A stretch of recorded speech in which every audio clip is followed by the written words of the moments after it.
Assalamualaikum warahmatullahi wabarakatuh. Perkenalkan, nama saya Fani Febrianti. Saya calon guru penggerak angkatan 11 dari SDN 4 Panjalu, Kabupaten Ciamis.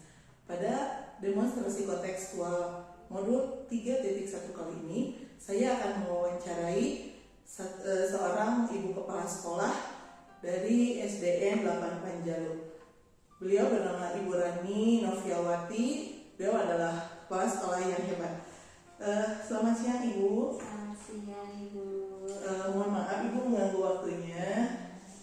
Ya Ibu, sebelum kita melakukan wawancara ya Bu, bolehkah saya bertanya dulu apakah Ibu sudah lama menjabat sebagai kepala sekolah? Kebetulan saya termasuk kepala sekolah baru ya, baru kurang lebih 2 tahun ini. Jadi sudah lumayan lama juga ya Bu ya, sudah 2 tahun. Mungkin selama 2 tahun ini Ibu sudah menghadapi beberapa problematika di sekolah ya Ibu ya. Bagaimana Ibu mengidentifikasi kasus-kasus yang Ibu hadapi ini? Apakah itu merupakan dilema etika atau sebuah bujukan moral? Ya, baik, tentunya selama 2 tahun ini saya menjabat sebagai kepala sekolah, telah menghadapi berbagai permasalahan yang terjadi gitu ya. Nah, untuk melihat permasalahan-permasalahan yang muncul apakah termasuk dilema etika atau bujukan moral, tentunya itu sangat mudah sekali bisa dilihat dari kepentingan apakah benar atau salah. Nah, ketika kedua posisinya ini adalah sama-sama benar tetapi memiliki kepentingan yang bertentangan, itu bisa dikategorikan sebagai dilema etika.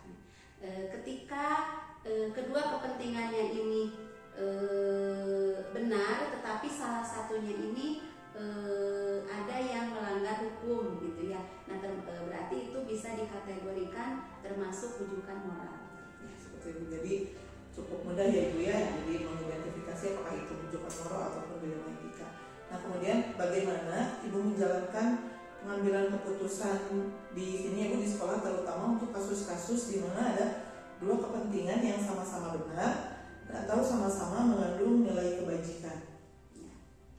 Untuk menghadapi hal tersebut ya, tentunya saya memperhatikan tinggi rendahnya dari muatan kepentingan yang terjadi gitu ya. Apakah itu termasuk kepentingan pribadi atau kepentingan kelompok, atau mungkin adalah kepentingan dalam mengungkapkan kebenaran atau sebuah kejujuran begitu ya, atau mungkin juga merupakan sebuah kesetiaan atau kepentingan jangka pendek ataupun jangka panjang gitu ya. Nah, kemudian saya juga memperhatikan dampak dari pengambilan keputusan tersebut. Apa dampaknya baik untuk pribadinya ataupun baik untuk lingkungannya. Jadi dampaknya juga sangat diperhatikan ya Ibu ya, jadi tidak sembarangan untuk mengambil keputusan ya seperti itu. Lalu langkah-langkah atau prosedur apa yang biasa Ibu lakukan untuk memecahkan suatu masalah dalam dilema etika ini? Prosedur yang saya lakukan dalam pengambilan keputusan untuk menghadapi dilema etika, tentunya yang pertama kali saya lakukan adalah mengidentifikasi kenapa permasalahan ini bisa muncul gitu ya. Nah, untuk melihat keterkaitan apa saja yang terjadi, kemudian sejauh mana nilai-nilai yang bertentangannya itu. Kemudian yang kedua, mengetahui siapa saja yang terlibat gitu. Apakah misalnya terlibat dengan orang lain atau terlibat untuk lingkungan atau siapa gitu ya. Nah, kemudian yang ketiga yaitu melakukan pengumpulan data gitu ya. Nah, kita mencari tahu fakta-fakta yang terjadi sebenarnya di lapangan itu seperti apa. Baru dilakukan pengambilan keputusan. Nah, setelah pengambilan keputusan pun tetap kita dilihat lagi, dipantau apa dampak dari pengambilan keputusan tersebut. Apakah ada berdampaknya atau misalnya sudah sesuai dengan norma-norma atau kaidah-kaidah yang sudah ada. Gitu. Ya, jadi tidak langsung memutuskan Ibu, jadi banyak sekali langkah-langkah yang Ibu sudah lakukan. Bagus sekali Ibu. Lalu kemudian hal apa saja yang selama ini Ibu anggap efektif dalam pengambilan keputusan pada kasus-kasus dilema etika? Dalam pengambilan keputusan, terutama untuk kasus dilema etika, dianggap sudah efektif gitu ya. Kalau menurut saya itu apabila kita dalam melakukan pengambilan keputusannya itu tidak menimbulkan masalah baru gitu ya. Berarti keputusan yang diambil itu berarti sudah benar-benar tepat dan sesuai dengan peruntukannya. Jadi tidak menimbulkan masalah yang baru ya Ibu ya. Nah, kemudian hal apa saja yang selama ini merupakan tantangan dalam pengambilan keputusan pada kasus-kasus dilema etika? Tantangan-tantangan yang sering dihadapi dalam pengambilan keputusan untuk kasus-kasus dilema etika itu biasanya itu dalam mempersatukan pemikiran dan kesepakatan yang memerlukan waktu yang jangka panjang gitu ya. Nah, untuk menyamakan apakah memang memilih dan memilah solusi yang akan disampaikan sehingga menjadi sebuah keputusan yang dapat diterima oleh semua pihak. Tidak memberatkan salah satu pihak ya. Nah, kemudian apakah ada jadwal tertentu ataukah tempat tertentu untuk Ibu menyelesaikan sebuah kasus dilema etika? Untuk penyelesaian sebuah kasus itu tentunya tidak bisa dijadwalkan, tidak bisa terjadwal karena masalah yang muncul pun kita tidak pernah tahu kapan masalah itu akan terjadi. Kemudian pengambilan keputusannya disesuaikan dengan kondisi dan permasalahan yang terjadi. Seandainya permasalahan itu dibutuhkan penanganan yang sesegera mungkin, ya mau tidak mau keputusannya pun harus secepatnya diambil gitu ya, dengan tidak terlepas dari tadi kita mengidentifikasi dulu, mempertimbangkan dulu segala hal. Ya, selanjutnya Ibu, apakah ada seseorang atau faktor-faktor yang selama ini mempermudah atau membantu Ibu dalam mengambil keputusan dalam kasus-kasus dilema etika? Tentunya saya dalam mengambil keputusan itu tidak bisa dikategorikan saya membutuhkan seseorang atau membutuhkan apa. Jadi tergantung permasalahannya juga gitu ya. Apakah misalnya dalam pengambilan keputusannya itu saya membutuhkan masukan dari guru misalnya gitu ya, atau misalnya masukan dari pengawas mungkin sebagai atasan gitu ya, yang selalu membina kita. Jadi memang tergantung permasalahan sih sebenarnya gitu. Jadi tergantung Ibu, belum tentu misalkan permasalahannya dengan kita butuh bantuan guru berarti kita membutuhkan guru gitu ya. Jadi tergantung apa masalah yang dihadapi.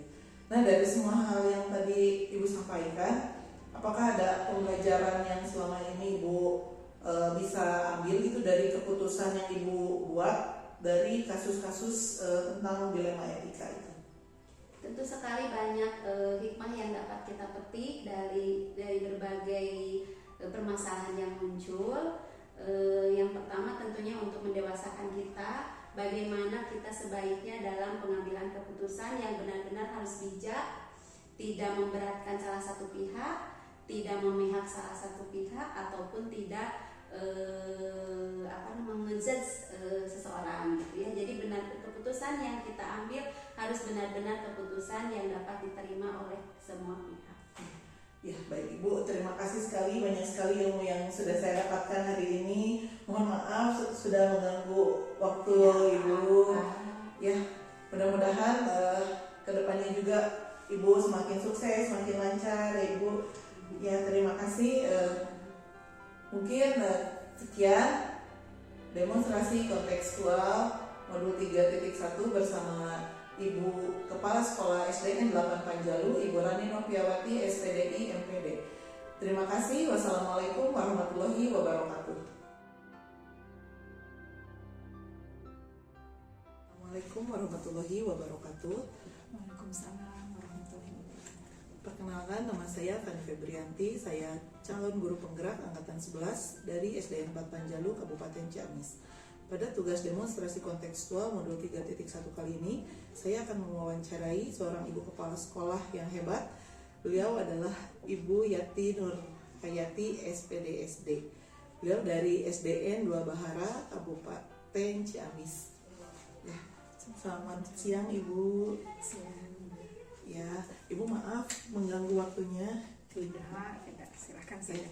Ibu, mungkin saya akan melakukan wawancara dengan Ibu mengenai dilema etika dan bujukan moral Ibu ya. Mungkin saya boleh tahu sudah berapa lama Ibu menjadi kepala sekolah? Alhamdulillah, saya menjadi kepala sekolah sudah 2 tahun. Alhamdulillah sudah cukup lama ya Ibu ya. Ya lumayan alhamdulillah. Iya, tentunya dalam waktu 2 tahun itu sudah terjadi banyak masalah atau kasus-kasus ya Ibu. Ya, yang ingin saya tanyakan Bu, bagaimana Ibu mengidentifikasi apakah kasus-kasus tersebut itu merupakan bujukan moral atau dilema etika? Sebagai seorang pemimpin, pasti kita banyak menghadapi masalah-masalah yang beragam di sekolah. Dan saya memperhatikan bahwa masalah itu bisa dikatakan dilema etika apabila keduanya benar, namun saling bertentangan kepentingannya. Nah, di sini dalam mengidentifikasi masalah tersebut, saya tidak bekerja sendiri, tapi saya melibatkan pihak-pihak terkait seperti guru, juga orang yang bersangkutan, ya, dan kemudian saya baru bisa mengatakan bahwa apakah masalah ini termasuk masalah bujukan moral ataupun dilema etika. Ya, jadi diidentifikasi dulu ya Ibu ya, itu masalahnya. Ya, seperti itu. Bagaimana Ibu menjalankan pengambilan keputusan di sekolah Ibu, terutama untuk kasus-kasus yang dimana ada dua kepentingan yang sama-sama benar atau sama-sama mengandung nilai kebajikan? Jika saya mengambil keputusan yang mana dua kepentingan itu sama-sama benar, nah di sini tentunya saya mempertimbangkan nilai-nilai yang timbul dari keputusan itu. Kemudian nilai-nilai yang timbul dari permasalahan tersebut, apakah itu termasuk pribadi melawan kelompok, ataupun kebenaran melawan kesetiaan ataupun keadilan, dan juga rasa kasihan. Dan di sini saya melibatkan rekan kerja ataupun rekan sejawat ya dalam pengambilan keputusan yang kompleks. Nah, tadi Ibu juga sudah menjelaskan ya Bu ya, tadi Ibu tidak bekerja sendiri. Kemudian langkah-langkah apa atau prosedur apa yang biasa Ibu lakukan untuk memecahkan masalah dilema etika ini Bu? Langkah-langkah yang saya ambil dalam pengambilan keputusan, saya memperhatikan terlebih dahulu permasalahan yang terjadi yang melibatkan pihak-pihak yang terkait. Nah, apakah itu masalahnya itu berkenaan dengan peserta didik, apakah itu berkenaan dengan pribadi ataupun kelompok, hubungan sosial dengan mereka, itu saya identifikasi dulu. Kemudian saya berkonsultasi melibatkan beberapa rekan-rekan guru dan wakil kepala sekolah untuk memecahkan kasus ini. Nah, kemudian kami sama-sama memeriksa kasus ini. Dan apakah kasus ini betul-betul melibatkan dampak yang besar atau tidak ya. Kemudian kami akan melihat sejauh mana respon dari pihak-pihak yang terlibat seperti itu. Dan kemudian setelah kita ataupun kami periksa kembali, barulah kita akan mengambil sebuah keputusan di mana keputusan ini tidak merugikan salah satu pihak ataupun dan ya pihak manapun ya, dan semuanya juga bisa menerima dari keputusan itu dengan lapang dada. Jadi tidak merugikan salah satu pihak ya Bu ya? Ya, tidak, betul. Ya, kemudian yang selama ini Ibu anggap efektif itu dalam pengambilan keputusan itu Bu, hal-hal apa saja gitu yang Ibu anggap efektif dalam pengambilan keputusan pada dilema etika ini Bu? Hal yang paling efektif dalam pengambilan keputusan ini adalah saya melibatkan semua orang, jadi tidak sendiri. sehingga saya pun merasa terbantu dan merasa ringan dalam mengambil keputusan. Nah juga supaya tidak terjadi hal-hal yang di luar jangkauan kita gitu ya, jadi bisa diminimalisir lah gitu, kekecewaan juga bisa diminimalisir, dan yang terpenting adalah semua orang dapat menerima keputusan tersebut. Jadi melibatkan banyak orang, Ibu, tidak diputuskan sendiri ya Bu ya. Betul. Bu, benar sekali. Nah, kemudian hal-hal apa saja yang selama ini tadi merupakan tantangan dalam pengambilan keputusan pada kasus-kasus dilema etika ya? Tantangan terberat adalah ketika kedua posisi itu sama-sama benar. Itu sangat merupakan tantangan. Tetapi juga si masalah itu mempengaruhi daripada kinerja saya sebagai kepala sekolah. Dan sehingga saya harus betul-betul memberikan pemahaman, masukan kepada kedua belah pihak agar mereka mau menerima keputusan yang kita ambil, dan mereka menerimanya tentu saja dengan lapang dada ya, dan tidak ada permasalahan ke depannya. Ya tentu Ibu, sangat sulit sekali kalau misalkan posisinya sama-sama benar ya Bu. Itu menjadi tantangannya Ibu. Nah, apakah Ibu mempunyai waktu khusus atau misalkan tempat yang khusus ya Bu untuk memecahkan masalah-masalah yang berhubungan dengan kasus-kasus dilema etika ini Bu? Untuk waktu ya ataupun jadwal itu fleksibel ya. Saya melihat apabila kasus ini betul-betul penting, betul-betul mendesak gitu. Nah, kita putuskan pada saat itu juga. Dan tingkat kesulitan dalam memutuskan masalah tersebut sangat rendah. Artinya tidak kompleks. Tetapi kalau masalah tersebut melibatkan pihak-pihak terkait, bahkan masyarakat juga, maka saya harus berhati-hati dalam memutuskan. Dan saya tetap menjadikan hari-harinya supaya tidak terburu-buru dalam mengambil keputusan. Nah, misalnya dalam satu kasus pemecahan masalah siswa, nah di situ kan saya pasti membuat jadwal-jadwal sehingga kasus ini dapat diselesaikan dengan baik. Ya, jadi tidak ada waktu khusus ya Ibu, tergantung dengan masalah yang dihadapi ya. Iya. Ya. Nah kemudian Bu, apakah ada faktor-faktor atau seseorang yang mempermudah Ibu untuk pengambilan keputusan pada kasus dilema etika? Dalam pengambilan keputusan saya tentunya akan melibatkan warga sekolah, terutama wali kelas, rekan sejawat, wakil kepala sekolah juga, bahkan komite sekolah. Nah saya dilibatkan gitu, turut andil juga ya, sehingga harapan saya ketika semua terlibat maka itu akan menjadi modal penguat dalam pengambilan keputusan dan menjadi dasar utama apabila nantinya ada beberapa pihak-pihak lain yang komplain terhadap keputusan dan yang kita ambil itu ya, keputusan yang kita ambil, dan kita bisa menunjukkan bukti bahwa ini sudah menjadi keputusan bersama. Nah itu kalau melibatkan semuanya Bu. Ya, jadi tadi kuncinya melibatkan banyak pihak ya Bu ya, jadi tidak memutuskan sendiri pengambilan keputusan pada kasus-kasus dilema etika ini. Nah kemudian Bu, yang terakhir ya Bu, dari semua yang telah Ibu sampaikan, apakah ada pembelajaran yang bisa Ibu ambil dalam pengambilan keputusan pada kasus dilema etika ini? Selama saya melakukan pengambilan keputusan dilema etika, saya mendapatkan pembelajaran ya bahwa memutuskan kasus dilema etika itu tidak mudah, karena kita juga harus memperhatikan hal-hal yang sifatnya sosial komunikasi. Juga kita harus selalu menjalin komunikasi, kemudian terciptanya kerjasama yang harmonis sehingga pihak yang terlibat nantinya akan merasakan sama-sama saling belajar dalam memecahkan suatu masalah. Begitu Bu.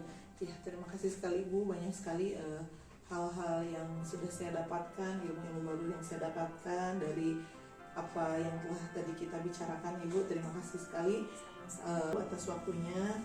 Semoga Ibu semakin lancar dan semakin sukses dalam menjalankan tugas sebagai kepala sekolah ini. Terima kasih Ibu. Sama-sama, Ibu juga merasa bangga ya kepada Ibu dengan adanya dengan Ibu mengikuti CGP, dan Ibu memberikan banyak perubahan, diperhatikan oleh Ibu ya, banyak perubahan baik di sekolah Ibu maupun kepada rekan-rekan yang lain. Semoga terus berjuang untuk meningkatkan pendidikan, dan selamat kepada Ibu. Ibu hebat sekali. Terima kasih Ibu atas doanya. Mudah-mudahan kita dilancarkan dalam menjalankan tugas-tugas kita ya. Amin. Ya, terima kasih. Sekian wawancara saya dengan Ibu Yati Nurhayati SPDSD dari SDN 2 Bahara, Kecamatan Panjalu, Kabupaten Ciamis. Terima kasih. Wassalamualaikum warahmatullahi wabarakatuh. Waalaikumsalam.